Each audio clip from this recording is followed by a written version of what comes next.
예수님과 함께 하고 있는 영성훈련으로 사순절을 보내고 있는 이 신광의 모든 성도 여러분과 가족 여러분들 안녕하세요. 오늘은 가정 예배가 있는 날입니다. 3월 19일 세 번째 가정 예배가 있는 날입니다. 우리 이 시간은 옆 사람을 통해서 우리 옆 사람에게 이렇게 축복의 말을 건넸으면 좋겠습니다. 어떻게 건네냐면 당신은 하나님의 사람입니다 라고 이렇게 축복의 말을 우리 옆 사람에게 서로 우리 건네도록 하겠습니다. 당신은 하나님의 사람입니다. 네, 오늘 함께 우리가 찬양을 배워볼 텐데요. 오늘 우리가 함께 배워볼 찬양은 주님만 바라보며 살겠어요 라는 찬양입니다. 가사를 함께 읽어보면서 우리 마음에 한번 새겨보도록 하겠습니다. 찬양의 가사는 내 안에 언제나 함께 하시는 하나님의 사랑은 나를 안으시고 보호하시네, 나를 구원하셨네. 주님 앞에 나아가 기도하며 주님께 모든 것 드립니다. 나의 마음과 생각을 지켜 주님만 바라보며 살겠어요. 네, 여러분, 우리의 삶과 우리의 모든 시선과 마음이 하나님만 바라보면서 살아가는 여러분들 되길 기도하겠습니다. 우리 이 시간 우리 이 찬양을 한번 고백하도록 하겠습니다.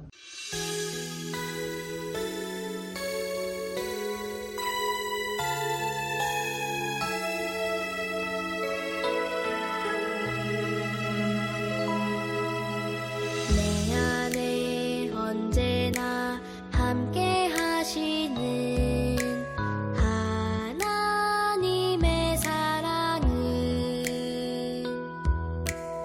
나를 안으시고 보호하시네, 나를 구원하셨네. 주님 앞에 나가 기도하며 주님께 모든 것 드립니다. 나의 마음과 생각을 지켜 주님만 바라보며 살겠어요.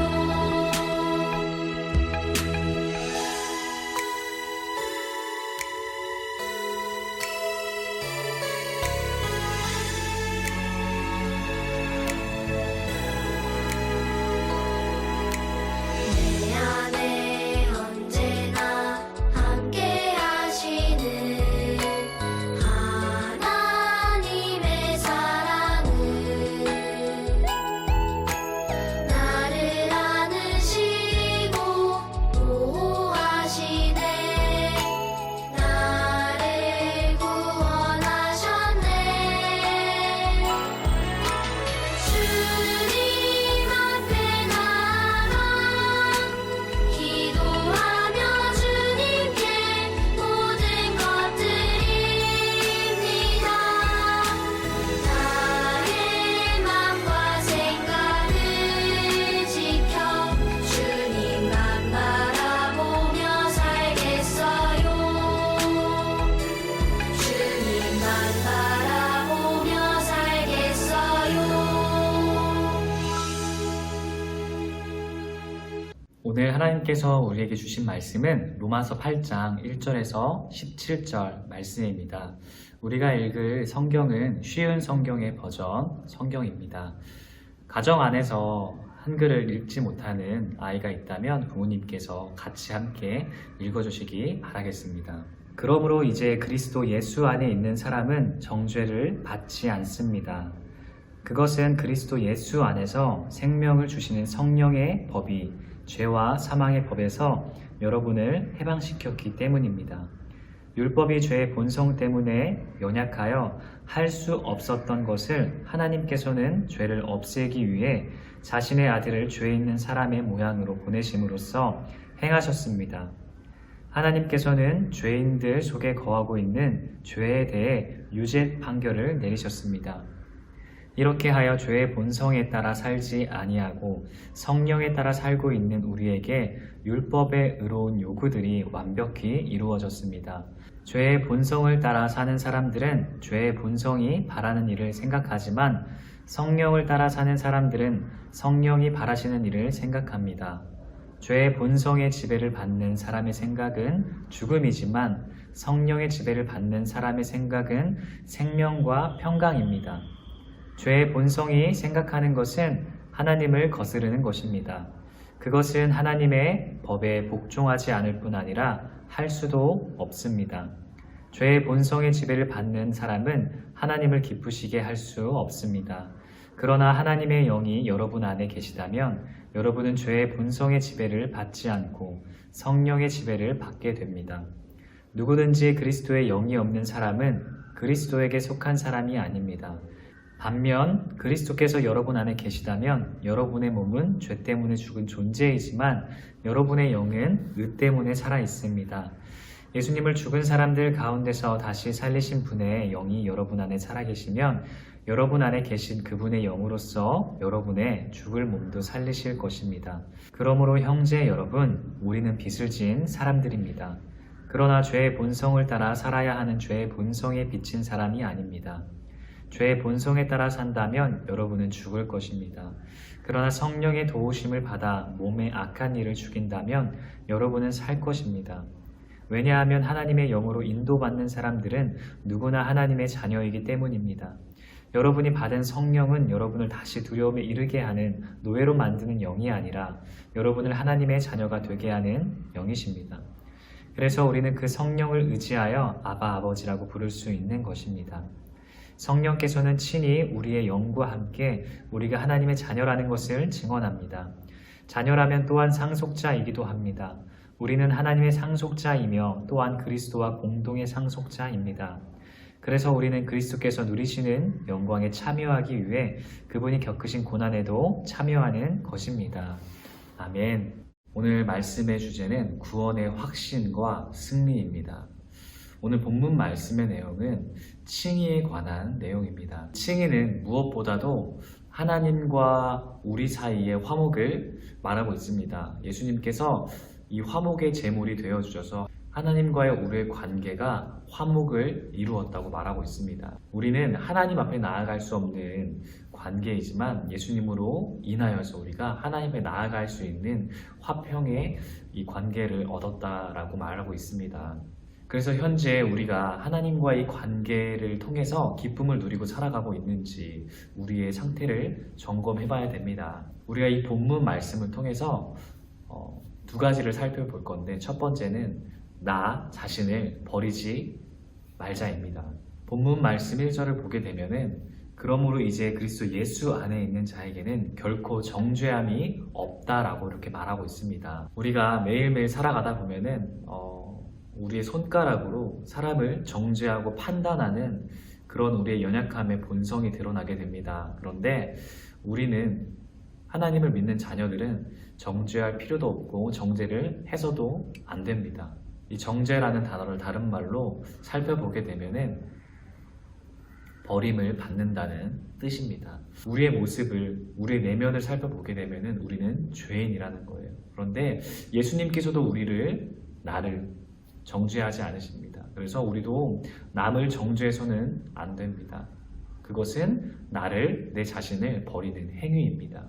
많은 사람들이 우리의 잘못된 행실을 보고 나서 과연 저 사람이 하나님의 자녀인가? 라는 그런 생각을 갖게 됩니다. 그런 생각을 갖게 해서도 안 됩니다. 주님께서는 우리를 정죄하지 않으신다고 합니다. 그렇기 때문에 나 자신을 버려서는 안 됩니다. 영원한 사랑의 존재이신 주님께서 우리를 버리지 않으시고 끝까지 사랑으로 인도해 주시는 그 하나님을 신뢰해야 합니다. 두 번째는 새로운 삶입니다. 본문 11절 말씀에 예수를 죽은 자 가운데서 살리신 이의 영이 너희 안에 거하시면 그리스도 예수를 죽은 자 가운데서 살리신 이가 너희 안에 거하시는 그의 영으로 말미암아 너희 죽을 몸도 살리시니라. 예수님은 우리가 새로운 삶의 변화를 위해서 새로운 생각을 우리 안에 두실 뿐만 아니라 새로운 행실을 가능케 하십니다. 우리는 하나님과 나아갈 수 없는 존재였던, 버려질 수밖에 없던 우리의 모습이었습니다. 하지만 이 예수님은 죽은 자 가운데서 살리시던 분이 성령님이십니다. 예수님을 죽은 자 가운데서 성령님의 도우심으로 인하여서 우리는 새롭게 창조된 삶을 누릴 수 있는 특권을 얻게 되었습니다. 성령님의 인도하심에 따라서 우리는 새로운 삶을 얻을 수 있는 특권을 가지게 되었습니다. 그래서 우리는 성령님이 인도하시는 새로운 삶을 따라서 살아야 합니다. 무릇 하나님의 영으로 인도하심을 받은 사람은 곧 하나님의 아들입니다.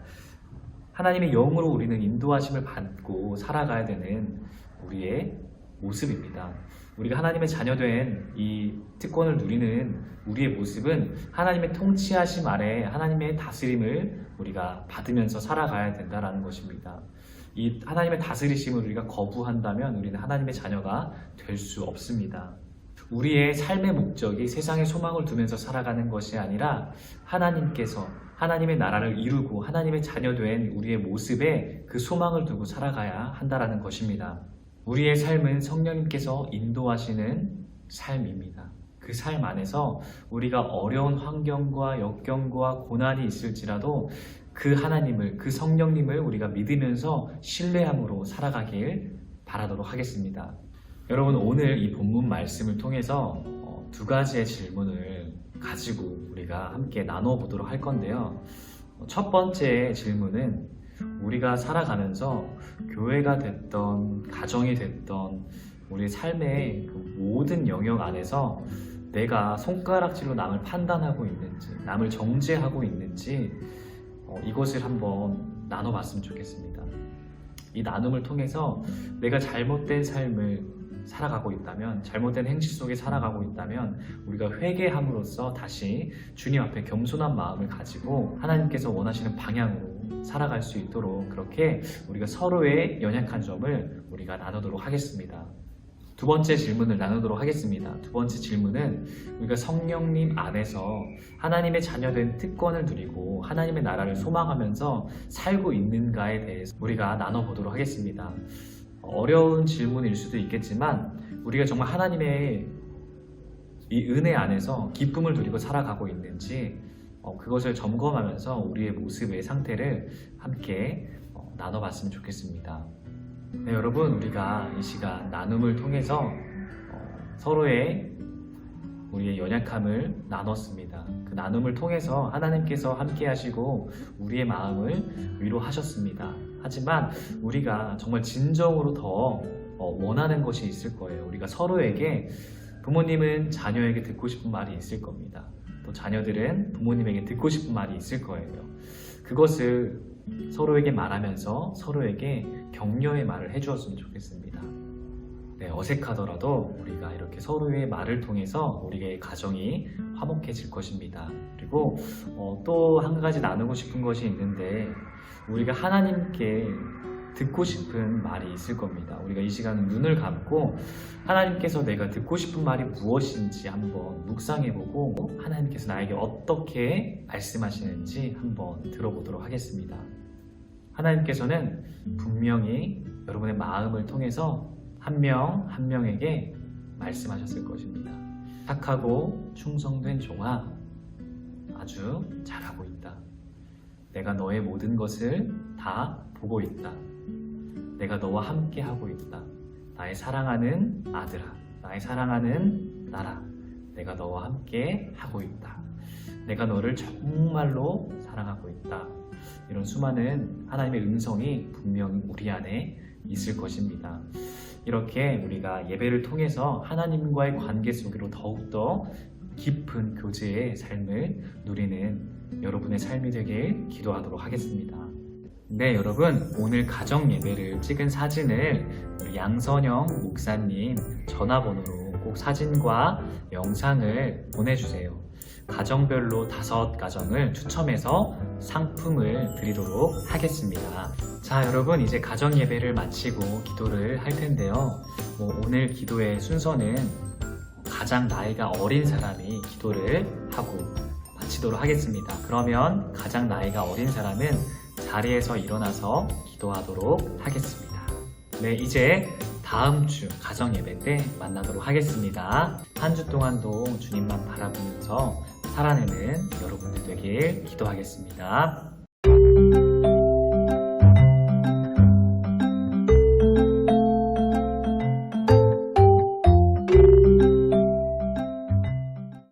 안녕하세요. 벌써 두 번째 시간이네요. 네. 저번 주랑 양이 조금 많아졌죠? 많아졌어요. 네, 다음 시간에 이 정도 차고 네, 점점 조금씩. 마지막에 다 차면 좋을 것 같습니다. 네. 네. 우리 이번에 또 5가정 뽑나요? 네네, 5가정입니다. 네, 뜨도록 하겠습니다. 어떤 가정이 뽑힐지 기대됩니다. 그러니까요. 네, 첫 번째 가정입니다. 우리 초중부터 정준호, 정은아 가정입니다. 정준호, 정은아 가정입니다. 영화부터 김노엘 가정입니다. 우리 소년 중등부터 조나행, 조아돌 가정입니다. 또다시 영화부터네요. 정하준 가정입니다. 마지막! 마지막인가요? 네. 누굴까요? 네, 저한년품토 김필립 가정입니다. 김필립 가정. 와, 축하드립니다. 네, 축하드려요. 비록 안 됐어도요, 네. 목사님 다음에 할 때는 더 풍성하게 그리고 네. 여기에 참여하신 가정도요, 그냥 하나님의 은혜가 네. 있을 거라 믿어요. 네, 그럴 거라 믿습니다. 목사님도 가정 예배 드리고 계시죠? 그럼요. 네, 질문을 통해서요. 있을 거고요. 아, 네. 네, 저도 열심히 하고 있지만, 네, 우리 다음 3주차 때 만나도록 하겠습니다. 네, 다음 주에 다음에는 다시 만나요. 다시 만나요.